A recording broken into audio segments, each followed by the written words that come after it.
Olá, turma, tudo bem? Na aula de hoje nós vamos aprender um pouco sobre um termo acessório da oração, o aposto. Nesta videoaula você vai entender o que é o aposto, qual a sua funcionalidade, em que situações normalmente aparece o aposto e conhecer alguns tipos diferentes de aposto que existem. Vem comigo que é hora de aprender.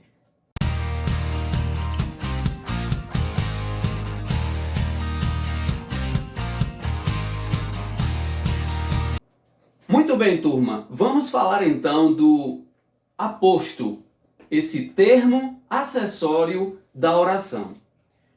O aposto é um termo da oração que se junta a um nome, um substantivo ou um pronome antecedente e cumpre a função de esclarecer esse nome, tornar a informação mais esclarecedora, mais clara, mais abrangente sobre o nome ao qual se refere, como nós vamos ver nessa frase que temos como exemplo aqui na lousa. Observe que na frase, o escritor brasileiro Machado de Assis nasceu no Rio de Janeiro. Se a gente observar, nós temos como sujeito o escritor brasileiro e como predicado nasceu no Rio de Janeiro. O escritor brasileiro nasceu no Rio de Janeiro. Entretanto, você pode observar que o sujeito, o escritor brasileiro, está vago. Alguém que leia a frase pode se perguntar: qual o escritor? Então, observe que aqui na frente foi acrescentado um termo que se refere a um nome antecedente, escritor brasileiro. E, nesse caso, agora ficou claro quem é o escritor. O escritor brasileiro Machado de Assis. Portanto, nós temos aqui na frente um aposto. O aposto sempre se refere a um nome antecedente. Aparece junto a esse nome para esclarecer de quem estamos falando. E ao aparecer dessa forma, o aposto pode especificar, como foi o caso aqui, o escritor, o nome está vago, eu especifiquei, dei nome, está muito claro, muito específico agora. O aposto pode especificar, o aposto pode explicar, o aposto pode resumir ou o aposto pode desenvolver uma ideia através de uma enumeração. Nós vamos ver isso no decorrer da aula. O aposto é um termo da oração muito utilizado, por exemplo, em textos jornalísticos, notícias. Imagine que uma notícia vai falar de determinada região e ao citar o nome da cidade, por o autor da notícia, por pensar que alguém pode não conhecer direito aquela cidade, usa um aposto. Tal cidade próximo a esse lugar, aí fala o nome de um lugar mais conhecido.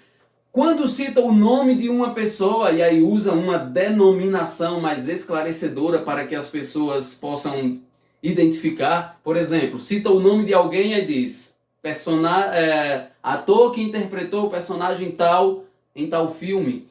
Enfim, os textos jornalísticos normalmente utilizam muito do aposto porque a notícia precisa ser precisa, precisa esclarecer, não deixar nada vago. Por essa razão, faz uso com muita frequência do aposto para trazer esses esclarecimentos. Nessas frases que estão aqui na lousa, vamos observar a presença de aposto em todas elas. E nessas frases poderemos perceber então as diferentes formas que o aposto pode aparecer. Como já dissemos, o aposto sempre se refere a um termo antecedente, a um nome antecedente, e cumpre a função de esclarecê-lo, para tornar a informação mais precisa, tornar a informação mais clara. Podemos ver isso na primeira frase. Duas coisas incomodavam o vovô. Note que até o sinal de 2 pontos, nós sabemos que duas coisas incomodavam o vovô, mas não sabemos quais são essas duas coisas. Quando lemos a continuação da frase, percebemos que é barulho de criança e calor são as duas coisas. Então observe que depois do sinal de dois pontos nós temos um termo que foi utilizado para esclarecer quais são as duas coisas que incomodavam o vovô. Portanto, nós temos barulho de criança e calor como aposto da palavra coisas. É o aposto dessa oração. Note que a primeira oração, aparentemente, sintaticamente falando, ela está completa. Duas coisas é o sujeito. Incomodavam é o verbo. Incomodavam quem? O vovô. Então eu tenho uma oração completa. O termo que aparece ali na frente, o aposto, ele é acessório justamente por quê? Porque ele não é obrigatório estar ali. Ele aparece para ajudar a esclarecer o que foi falado na oração anterior, certo? Por isso que é chamado de acessório. E nesse caso nós temos um tipo de aposto que serviu para explicar quais são essas duas coisas. Veja que o termo duas coisas está vago. E na frente eu tenho uma explicação, certo? Eu tenho aqui uma explicação para essas duas coisas. Portanto, é um aposto explicativo. Aposto explicativo. Olha o meu segundo exemplo. Comprei um livro do escritor Jorge Amado. Note que comprei é o verbo, comprei um livro livro é o complemento. E eu ainda disse de quem é o livro. O livro é de um escritor. Mas a palavra escritor está vaga. Certo? Note que quando eu digo o escritor, existem vários escritores. Quando eu digo Jorge Amado, eu especifiquei. Então veja que ele não é o explicativo. Esse aqui, a expressão Jorge Amado, está nomeando para que não haja dúvida sobre quem seja o escritor. Por essa razão, eu tenho aqui um aposto especificativo. Aposto especificativo. Lembre de uma coisa. Explicar é quando você torna uma informação específica mais abrangente. E observe que especificar é o oposto disso. Eu tenho a palavra escritor, que é ampla. Jorge Amado ficou a informação mais específica, certo? Então vamos continuando aqui.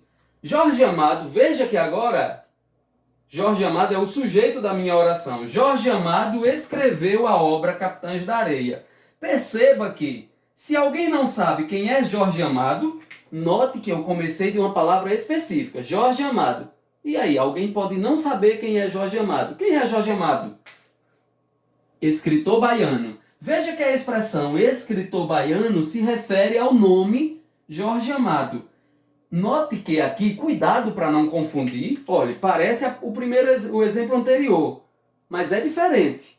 Aqui eu falei o escritor, a palavra está ampla. Jorge Amado, especifiquei. O aposto especificou o nome. Agora nós temos o oposto. Primeiro eu disse Jorge Amado, está específico. Caso alguém não saiba quem é, aí eu trouxe uma explicação. Então o termo escritor baiano explica quem é Jorge Amado. Portanto, aposto explicativo. Certo? Então eu tenho um aposto especificativo quando eu parto de um termo amplo e o meu aposto serve para deixar restrito. É esse aqui. O explicativo eu parto de um termo que é específico e aí eu trago uma explicação. Quem é ele? Eu dou explicações. Eu falo uma característica que faça alguém conhecer essa pessoa. Certo? Então temos aqui o aposto explicativo. Mas nesta mesma frase, observe que eu tenho Jorge Amado escreveu a obra. Que obra? Note que escritor baiano explica quem é Jorge Amado. Mas agora eu disse que ele escreveu a obra. E aí eu fui e dei nome a essa obra. Ele escreveu várias obras. Se eu digo simplesmente que ele escreveu a obra, a informação está vaga. Quando eu uso o aposto Capitães da Areia para se referir à obra, qual foi a obra? Capitães da Areia. Nesse caso agora, eu tornei a informação específica. especificativo. Nesse caso aqui, eu tenho um aposto especificativo. Lembre disso, toda vez que o aposto estiver dando nome aos bois, obra, que obra? Capitães da Areia. Jorge Amado, o nome do escritor. Agora veja que esse aposto, escritor baiano, não está dando nome a Jorge Amado. O nome já apareceu antes.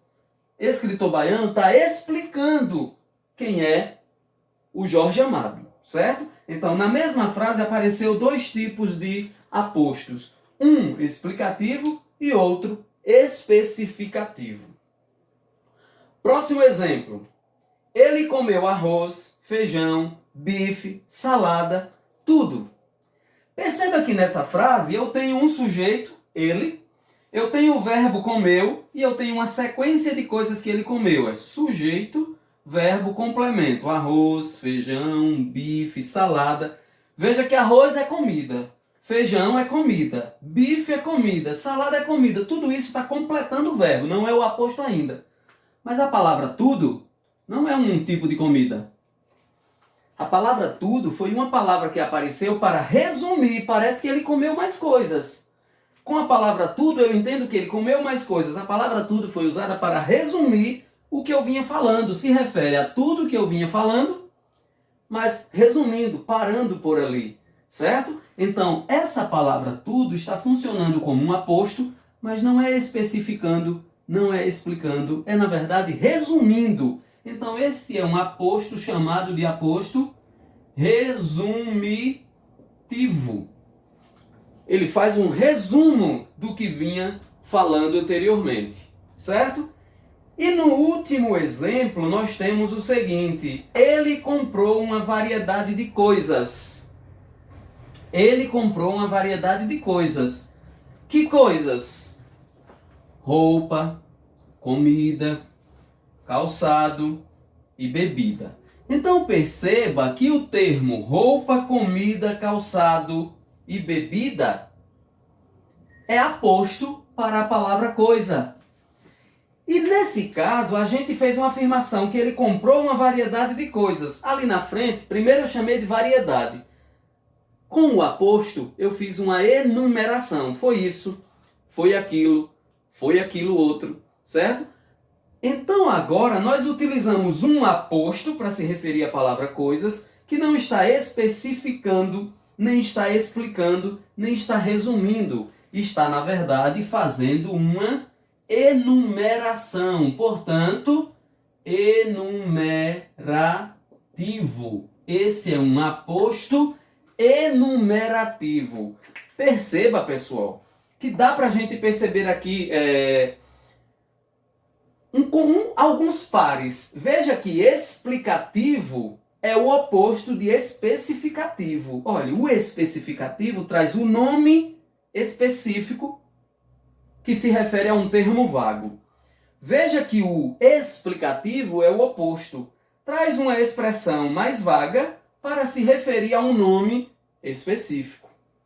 Da mesma forma, observe que o resumitivo traz uma palavra que se refere a uma lista de outras. Faz um resumo.